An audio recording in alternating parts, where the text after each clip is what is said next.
Shedeur Sanders is already planning future with latest move as Kevin Stefanski and Browns decide QB. Cut.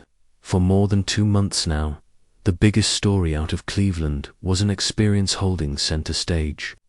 It was the rookies showing they belong in the depth chart and the QB competition. For the Browns, the stories of Joe Flacco's playoff berth in 23 or Kenny Pickett's shine back in Steel City have grown old. In the thick of the QB room, the biggest dog in the spotlight continues to be Shedeur Sanders and his unstoppable drive to show out.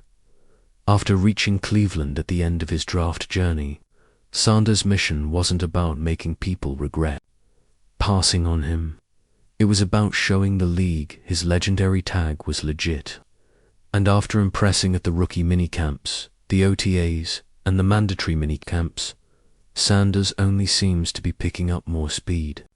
While the rest of the NFL world was busy figuring out 4th of July plans, Sanders decided to drop a statement to put the QB room on notice. The statement, throwing dimes in the rain, showcasing his speed and footwork, and wearing the Browns helmet to show what he represents.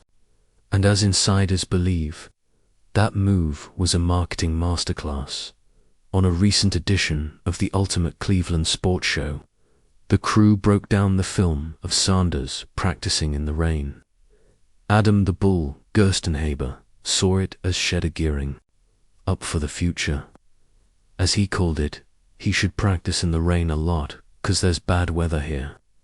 Practicing in the rain is good, 'cause you know you're going to have rainy, windy, crappy conditions here. During many of the regular season matchups, Cleveland looks straight out of Macbeth's opening setting. Thunder, lightning, and rain. And Sanders, throwing passes in this weather, can only translate in his favor if he has to play in similar conditions. But it's not just about the preparation. It's also about the way Shedeur has been marketing himself since he entered the Browns building, talking about Shedeur's camera presence. Even Gabush was all praises for the QB. Bush called Sanders a marketing savant and doubled down on how people usually try to take breaks on the 4th of July weekend. For Sanders, it was the exact opposite. Looking at some of the plays Sanders made, Bush even noted he looked like Patrick Mahomes in some frames. Bush further added, he's a marketing dude. He finds a way to endear himself to people, which I love that it's calculated because it takes a lot, because you can get some backlash from you putting yourself out there. But for Sanders, there was no backlash, and the message was clear. This guy is all in with the Browns and dedicated to being a part of the roster. Shedeur Sanders is winning over the dog pound with every move he makes.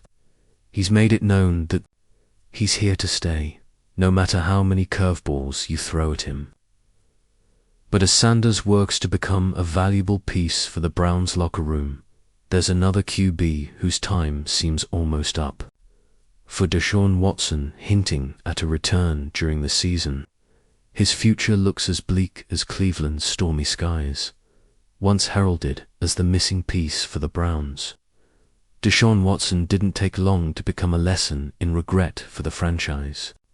When Jimmy Haslam's big swing and miss tore his Achilles last season, fans cheered, while Myles Garrett took shots at the fans after the game.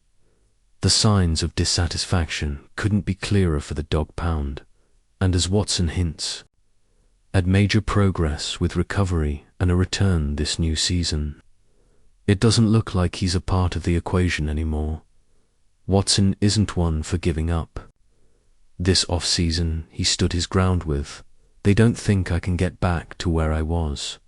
I know, and I believe. I know I'm going to be way better than before." But even with that promise, insiders weren't buying it. Appearing on 92.3, The Fan, Browns insider May K. Cabot laid it out flat. "I really think the ship has sailed here for the most part for Deshaun Watson. Don't envision him playing this season.